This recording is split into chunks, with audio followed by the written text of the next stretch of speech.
What's up, guys? NepentheZ here, and welcome back to another episode of The Road to Glory.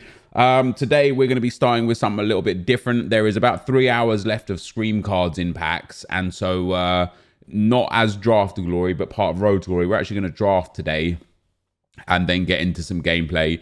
I'm currently doing okay in the weekend league. I'm 15-5, but this has been a very tough weekend. Maybe it's because the stupid team that I'm playing. You know, I have got some good players and stuff, but I've been bouncing through formations. Let me show you what I've been using. I think I've still got some of it, all of there. I've been bouncing through, yeah, look at that, 4-4-2, 4-2-3-1, and 4-1-2-1-2 narrow. And I tried 3-5-2 as well. I just can't find my zone. Maybe it's part of me being bad. Maybe it's part of the game being bad. Maybe it's partly because I'm playing Ducouré off chem without a chem style. Maybe it's partly because for a few games I was playing Vasquez as a CDM. Maybe it's partly because I was playing Mesut Ozil in a few games as a CDM. Maybe it's a big mix of things. You know, I said to you guys before, I wanted to spend this weekend league using Dzeko and Ozil up front, or Dzeko and Ozil in the team anyway, to have fun. And it's cool the first 5 to 10 games, because even though I was only 7-3 after 10 games, I was like, you know, I'd lost a couple of games I probably shouldn't have lost and probably wouldn't have lost if I didn't play the way I was playing. But ultimately, it just grinds on you so much to the point where I just wasn't having fun at all. So I don't know how much more games I'm going to play this weekend in Champs. I will probably try and get through all 10 of them. I'm not at that point yet where I'm ready to be like, okay, gold 3 and out. I'm not there yet. I still got a lot of drive in me to be better at this game, to do better in this game, and to win a lot more. But the account right now, because of how silly I've been, and it has been for good cause, but because of how silly I've been with regards to buying and selling Hazard, De Bruyne, Son, Messi, Neymar twice, Mbappe, Ronaldo, I have probably lost out on anywhere from 400 to 600,000 coins on tax. That would have been enough to buy Virgil van Dijk, right? I'm not using my best team for reasons I couldn't even tell you. I'm just using a team that I want to, like, that I feel like should work. And yeah, my account isn't in a stellar place. I have some stuff in the club, right? And obviously Mbappe and Neymar are worth over 2 million between them. We've got some good cards here. This Ducouré is actually a good card. I just need to get a chem style for him. And he's solid to use, so I don't mind him all that much. Him and Pep Guardiola as my 2 CDMs. Neymar as cam, but Mbappe as striker is good. It's this right mid striker spot where I'm probably going to have to get rid of Ozil for the rest of this weekend league, because he ain't the one. He's not bad. It's just he just doesn't fit my team. I have to force him into the team heavily. So on that note, I'm not really interested in where I finish in Champs this weekend league. And I want to kind of explain why whilst we build the draft. Now, I've explained this on stream to people. I'm not streaming right now. This is just me recording for the video. I've won the draft 13 times out of 33. We've gone 80 and 20, which is good. However, the rewards, even if you're terrible and lose in the first or second round all the time, you will typically make most of your money back, if not turn a profit, right? Let me go with a 4-2-2 here today. And the reason being is because although not necessarily instantly, the cards that you get will always have a value somewhere down the line. It's the same methodology as bronze pack method and silver pack method. There's Mbappe, let's go. Yeah, it's the same method with a hunter too. It's the same methodology as bronze and silver pack method. Every time you open a gold pack and you get a common gold card, oh, that Dalglish, he is with a hawk as well, fantastic. Yeah, every time you get a common gold right back from the Premier League, there will be a time you can rest assured that he will be worth an absolute crap ton. Maybe 3k, 4k, 5k, or even 1200 or 1500 coins. So even if you're losing early on in the first rounds, let's take Haji as well there. Yeah, even if you're losing early on in the first round or the second round all of the time, as long as you hold on to your players and you're smart with how and when you get rid of those players, you will make the majority of your coins back most of the time. Damn, this team is not looking great, is it? Brozovic there. Canales there. Let's pop those two around like that. Get a little bit of chemistry boosted up there. So I'm at that point now where it's almost 3 p.m. And what have we got here? He doesn't really fit. Yeah, it's almost 3 p.m. and Scream cards are in packs for about another 3 hours. So I just want to do a draft or 2 if I've got time. Give me him. Let's go. Yeah, draft or 2 if I've got time. Just to see if we can pack a Scream card before the day is up. I'm also going to take that Rafael Varane in there as well. I know he doesn't link with anyone with that Brozovic, but a French CDM, a Desailly would be perfect. And we can take Nacho there as well to get a soft link to Varane. So the icon goalkeeper here would be unbelievable. We don't get it. We do get Jan Oblak, though. So we're at 77 chemistry right now. We just need to get rid of Brozovic for Desailly. Should be easy. And Canales for a Premier League player. And then a Premier League right back. Hopefully we can get a Van der Sar, though. That would be a big help. We're not going to. We'll take Maignan there. Frenchman. Does also link, but our goalkeeper's pretty good. Ooh, Adama Traore. We'll take Spanish. So really good links. Not necessarily a great right back. Sure. That's a much better right back with Trent Alexander-Arnold in there. We only get a +1 chem on him. But if we put Traore... No, I really do need a Premier League or a French League midfielder. Centre midfielder, preferably. Might take Felipe Anderson. He can come on in that outside cam role. Traore can come on in that outside cam role as well, to be fair. Oh, there we go. Matuidi. Go on, lad. In there you pop. 92 chem now. He doesn't get full chem, but he gives Mbappe full chem. He gets more chem than Brozovic did. Varane still 1 link short. Van Dijk still 1 link short. Canales not the best. We're building a decent enough squad here, though. On that Griezmann as another cam there. He would probably come on. Messi and Griezmann will come on, definitely. I like the rest of this team, actually. It's just the chemistry that's letting us down a little bit. Digne is right there, guys, but we're not... Oh, I could take him, actually. I could take João Cancelo as well. Not that he would really work that well. Could take Digne, probably also wouldn't work that well. Probably not even as... Because of pace. Not as good as that left back that we've got. But I will pop him on there just because he's a better card in general. So we'll fit him into the team. There's João Cancelo again.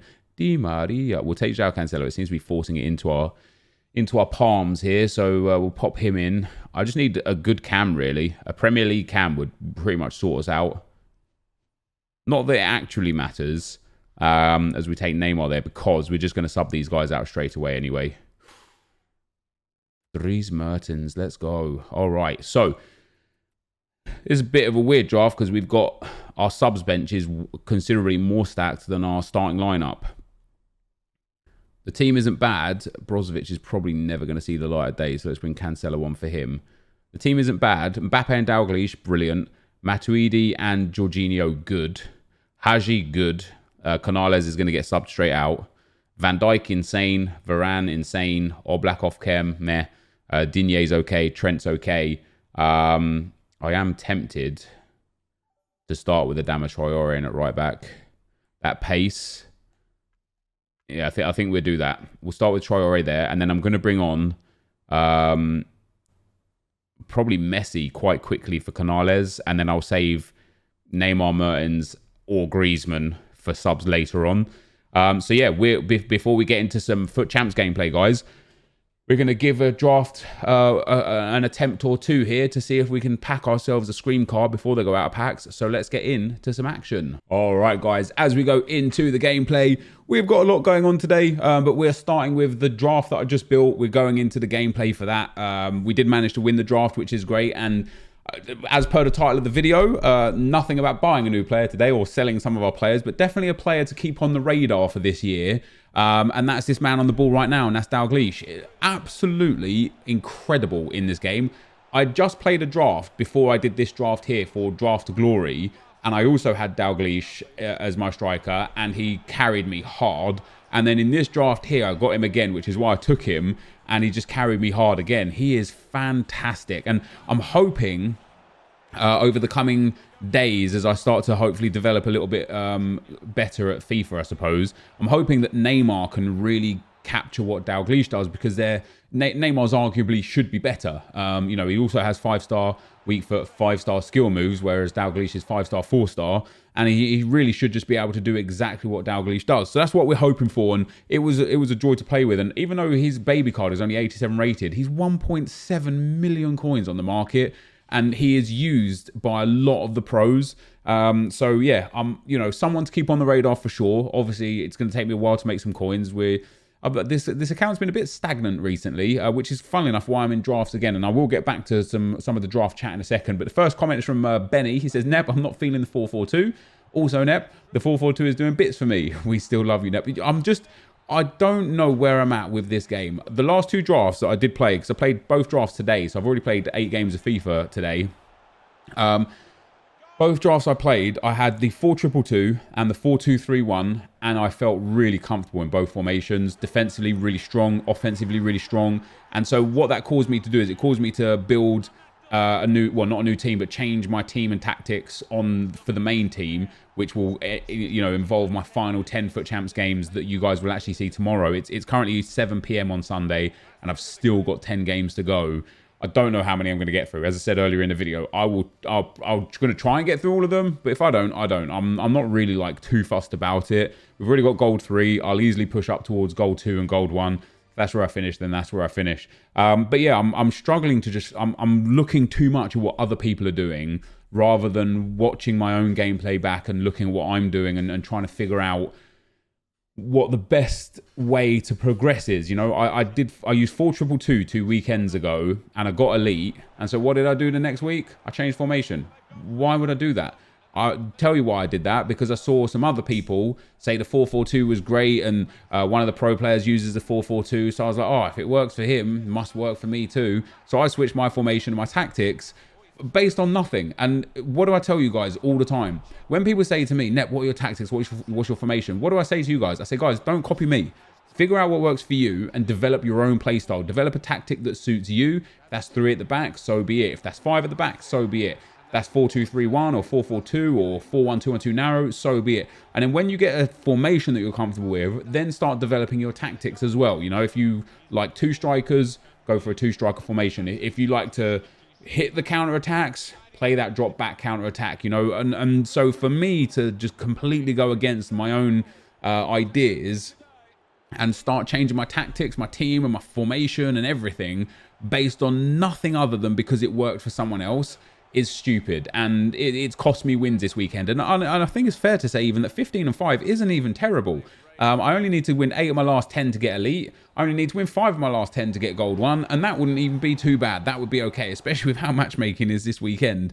But yeah, so I've just, I don't even know what I've been doing, man. That's why on one part of a video I'll be like, oh, this formation is great, and then the next part of the video I'll be like, I don't like this. It's because I'm searching for other people's success, and it's not the way around it. So I'm going to go back to the 4-2-2-2 or the 4-2-3-1. I think I'm going to start with the 4-2-2 for my last 10 games and maybe change into the 4-2-3-1 if it's not really working out for me, because I do love having 2 strikers, and I think having Mbappe and Neymar as my 2 strikers would be great. But in the 4-2-3-1, what I found when using that in the last draft is having that central cam allowed for so many more creative attacking opportunities. Yes, it kind of removed the ability to hit the by the way, how's that Pele not offside? How is he not encroaching the goalkeeper? You know, it just allowed for me to create a lot more, basically, which was obviously very, very nice. TT7 says, hey Nep, just wondering whether PK is worth it. Love the vids and keep up the good work. I've seen some mixed reviews. I know A9 Skills tweeted out that he hated PK and wasn't very good. I thoroughly enjoy him. I don't think the anchor is the best chem style for him. I think a shadow is what he needs, give him that maximum pace boost and that maximum defending boost. But ultimately, I'm pleased with him. I think for the coin that you pay for that card, I don't think it's one that I'm going to regret. I don't regret Walcott. I slightly regret Hulk. You know, I don't want to sit here and say that he's been bad because he's done some good things, but I can't fit him into my team. You know, now that we've got the CSL cards and even that Mascherano, maybe. But yeah, I kind of wish I didn't do Hulk, 130k there. But PK, I think he's under 100k, is he not? No, he's up to 124k right now. But I absolutely believe that in spite of that low acceleration and in spite of that low agility and balance, I believe he is a top card. And with the Shadow Chem style, he actually goes to 91 sprint speed with 76 acceleration. And you could even put an engine on him if you wanted to boost that agility and balance. But yeah, I think a Shadow is important to have on him for that maximum pace boost. His physicals are good. His passing is good. His dribbling is exceptional for the areas for a centre-back that you need it other than agility and balance. And so I think he's a top card. And then Walcott, as I say, in terms of SPCs that I've done that cost over 100,000 coins, Walcott I love. And I might even be putting Walcott back into my main team for this weekend league, because although he's 3-star, he offers something that other cards don't. I don't know what it is, man. A sniper on him. He's just fast. He's agile. He can shoot. Like, he's just got a lot about him. So the other SPC that's there is Mascherano. Now, I've used Mascherano a couple of times on my main account, and I tell you something, guys, I was pleasantly surprised with how good he felt. And I genuinely believe it's because of that high agility and balance. He's 80 agility, 89 balance for a CDM. He's short as well for a CDM at 5'9", with great physicals, great passing, good defending. And so again, either a Shadow or an anchor on him, and he becomes like one of those centre-backs, or one of those defensive midfielders, I should say. One of those defensive midfielders that is just Kante-esque. He is just everywhere all the time. And I think it's one of those cars that grinds at people. So yeah, I think even with an anchor on him, I think Mascherano for 65k, 67k that he's at right now, I'm tempted to do him on the road to glory. I think it'll be a worthwhile spend of coins, especially if and when EA release nation-specific objectives for Icons Part 2, which I assume they will. I don't know for sure. You know, maybe they do, maybe they don't. But we had league-specific stuff for Set 1. I assume it'll be nation-specific for Set 2. So having an Argentinian first owner who's as good as Mascherano will be really nice. So, yeah, I think PK, 100% worth it. I think Mascherano, probably worth it. I don't want to get caught up in having untradables or anything like that, you know, but I think it's a relatively decent value for the SBC. Bay Listed says, hey Nep, do you think there is a best time to play FUT Champs in terms of matchmaking when everyone settles into their usual form? Yes and no. Like, matchmaking right now is broken. Somebody had tweeted me saying that one of the top 100 guys, Lost in the Waves, his name is, he finished 30-0, and he had tweeted me saying that he played one game when he was 24-0 and the guy was 16-7. So that's a +15 form versus a +9 form. That in itself just shouldn't be a matchup. But then I started looking at all of his matches, and just you can only attach 4 images to Twitter, right? So I just picked the worst 4. But there was like 8 or 9 of his games where it was a big mismatch to the point where he just should not have been coming up against this level of opponent. But at 23-0, he played against someone who was 19-7. So a +15 form to a +12 form. At 24-0, he played someone who was 16-7. At 9-0, he played someone who was 10-6. And again, that is not a match that should be there. And then at 14-0, he played against somebody who was 14-14. So I don't even know, in terms of is there a best time to play, there used to be best times to play, but everyone's just out there trying to manipulate the system to their advantage now. You know, whether you're in a Discord avoiding people, whether you're doing home only, whether you're using the glitch to be able to see who you're matching up against so that you can back out if it's somebody that you know is good. It's all causing this issue with just really, really lopsided matchmaking. And it's a little bit frustrating because it started last weekend, and hey, as you know it, last weekend was the first weekend where I ended up playing against 4 pros instead of not playing any pros or top 100 level players. And so I feel like players like me and you know, the average guys, the casuals on this game, I feel like we're the kind of guys that are suffering because of all these top tier players are constantly manipulating the system. In terms of the best time to play, I think one of the greatest times to play is either going to be all of your games as soon as possible or all of your games as late as possible, because you then get a benefit of favorable matchmaking. Because if you're, say, I don't know, 15-5, but it's Friday lunch, it's very unlikely that you're going to match a +10 who's really, really good, you know, 10-0, because you'll probably match up against someone who's 14-4 or 17-7 or something like that, because there's not enough people that have played enough games. And the same thing late Sunday night. If you start your games late Sunday night, the benefit that you get is that when you're at 0 games played and 5 games played and 10 games played, you're coming up against people who are at the very back end of their games. So they might be just giving up. They might be exhausted. They might not be able to get to the next rank and be giving you wins. And like, so for example, if you're say 3-0, your form is +3, you could end up matching against somebody who's like 14-11. And that in itself, if you're a quality player, is not necessarily a fair matchup, but benefits the person who's good the later they start. I know there's quite a few pros that literally, or top 100 players that literally start their games really, really late on Sunday afternoons and Sunday evenings, because they just know that they're going to walk through those first sort of like 15 to 20 games, and then they'll have, you know, maybe 10 or 12 sort of tough games out there. So yeah, I don't know. I'm a bit lost with FUT Champs at the moment. I'm finding it difficult to find the value in FUT Champs at the moment. And as I said to you guys earlier on in the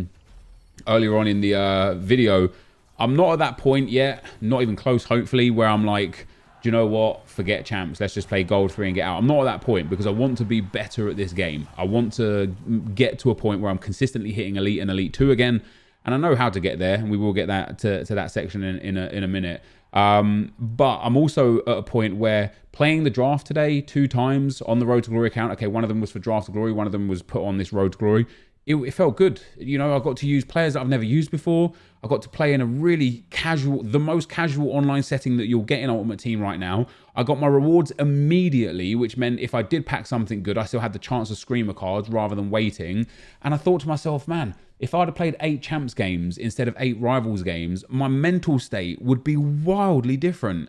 And so I'm struggling to find the value in champs. It's got to that point, much like rivals did very quickly last year, but in champs it's got to that point where if you're great at this game, elite 1 and top 100 is worth your time and energy because you just get so much out of it. But if you're good at this game and you struggle to elite 3 but you get elite constantly but it breaks you down mentally, it's not worth it. You're better off just going to gold 3. Like honestly, I feel like gold 3 and then elite 1 are the options that you should stop at, because gold 3 gives you good coin bonus, decent packs, and doesn't take you all of your weekend out. So you can start focusing on objectives, or you can start focusing on running through draft a lot more, or you can start focusing on playing another game.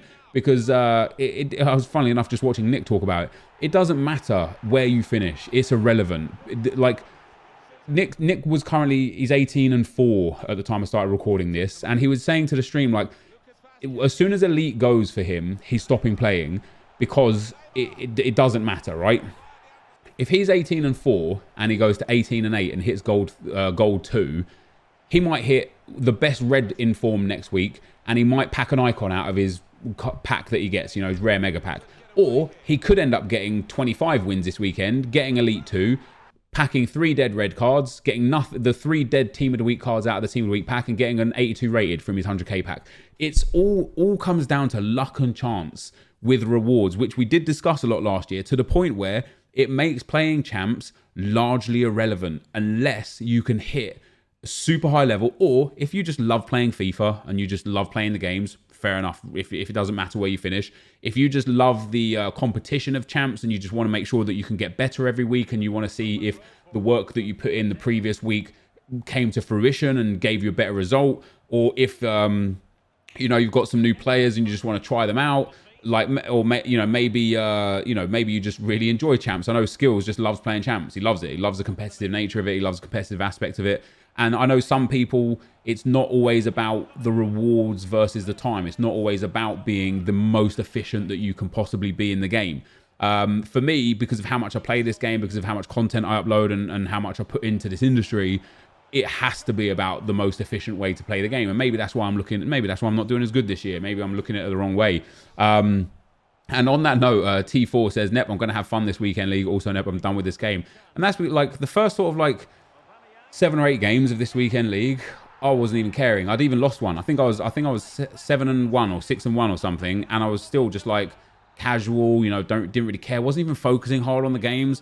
But then the constant nonsense comes in with this game. The constant passes going to the wrong directions, the getting spammed from counters, and me just playing bad defensively specifically, and you know, a few things just grated on me to the point where I'm like, man, I'm able to win drafts at a really comfortable rate. I would just be better off just playing draft every day instead of playing champs, or playing champs to, like I say, 14 wins and then moving on to draft, because I would enjoy that more. But I don't know what that would mean for the series and whether or not that would be great for the series, because rewards day is always a really fun day. Obviously, you know, we picked up 500,000 coins of rewards this Thursday. Who knows what we'll get in the coming Thursday? But yeah, that's where we're at with that. Lou G says, I genuinely can't remember the last time I had fun with FIFA gameplay. I said this after the first weekend League of Champs, and I got ridiculed for it.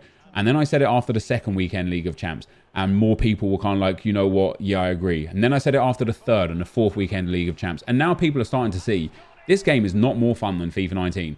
Yes, FIFA 19 had La Croqueta spam, El Tornado spam, first time finesse shot spam, scoop volley spam. Like, there was a lot of broken mechanics in FIFA 19, but it was a more enjoyable game to play than what we have with FIFA 20. FIFA 20 is about nothing other than sitting as deep as you can, getting everybody to drop back as much as they can, and spamming a through ball, or just running down the byline and cutting it back.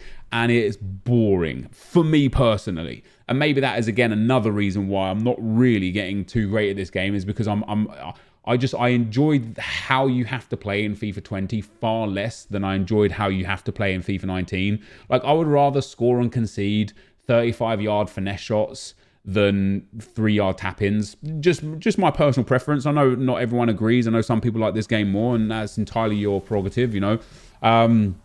And then RC says, I feel like pros and content creators don't enjoy this game as much as it's a job for them. They play 8 hour plus for some days, and if you do anything for that long, you'll probably get sick of it. I'd love to hear your opinion on this. Net Creep, other good vids, man. Yeah, for me, I would want to play more. It's funny. It's really weird. I want to play this game more and more and more to get better at the game. As I explained already, like, one of the reasons why I'm not hitting elite consistently and I'm not playing great consistently is because of objectives. And there was another comment, the last one is from J&A. He says, Nep, I want EA to release more objectives for us to grind for. Also, Nep, the objectives EA released have caused me FUT Champs wins. But both of those statements are true. I like the fact that we have more to play for. I like the fact Politano's there. I love the fact that Ozil and Dzeko were there. And Dzeko specifically brought me a lot of joy last weekend league. Even though we finished on 22 wins, I had an awful amount of fun playing FIFA with Dzeko up front. I never thought I would have done. 2-star skill moves, doesn't fit the meta, but he was a joy to play with. So I'm really enjoying what EA are giving us. But because I'm a content creator and I run 2 YouTube channels and I do my streams as well, it limits massively the amount of time I can put into getting better at the game. If I wasn't a content creator, I could play the objectives through and then just focus straight away again on, you know, improving my game, playing rivals, improving my squad, constantly trading, you know. But you got, like, what people seem to just, I don't know if they take it into consideration, if they think it's an excuse or what, but the amount of time that I spend outside of playing FIFA, doing things for streams and videos and stuff, is actually far more than the amount of time I spend playing FIFA. You know, I have played a lot of games this year compared to this time last year. I played a lot of games compared to most people, but not compared to all people. Like Viper, the guy that we open squad battles rewards for, he's almost at 1,000 games played. And that's the difference between somebody who doesn't make content on this game versus somebody who does. You know, somebody who doesn't make the content on this game but has the ability to play this game pretty much all day can just focus a lot more on improving their squad, improving their gameplay, and ironing out the creases of the problems that are there for them, whilst also doing all the fun things. But I think it's fair to say a lot of the fun things that I do for content, I probably wouldn't do if I wasn't a content creator. So for example, we're going to do Mascherano now. Maybe, I don't know if I will, definitely or not, but we're going to, like, let's say we do Mascherano. I've done that not because I want Mascherano, not because Mascherano goes into my team, but just in case I need him for a future piece of content for a video. And so it definitely weighs up differently. And it is fair to say that FIFA, like, I enjoy playing FIFA. I enjoy my job. I enjoy what you guys have given me, the ability to be able to live the life I have. But there are certain times where FIFA is a little bit of a chore and a little bit of a job. But I'm sure people would trade that for some of their jobs in a heartbeat, you know. And then the last comment was from Adrian. Says, I'm going to try and have as much fun as possible doing the Politano objective. I'm tired of getting mad at this game. And this is a game. It should be treated as such. It should be a fun thing to do and a fun thing to play.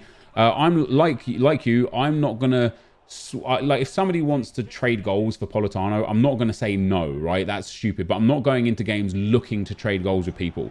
So I'm going to build a team, and I'm just going to work towards each one individually. As soon as I've done a team, I'll take that guy out and put the new team in, and I'll constantly work through the objective over time. Even if it takes me 2 or 3 weeks over the course of the time to get it done, then so be it. But there you go, guys. We're 15 and 5 after 20. That is going to be the end of the video for today. If you did enjoy it, be sure to leave a like, rating, comment, subscribe to my channel if you haven't already. But for now, guys, I'm out.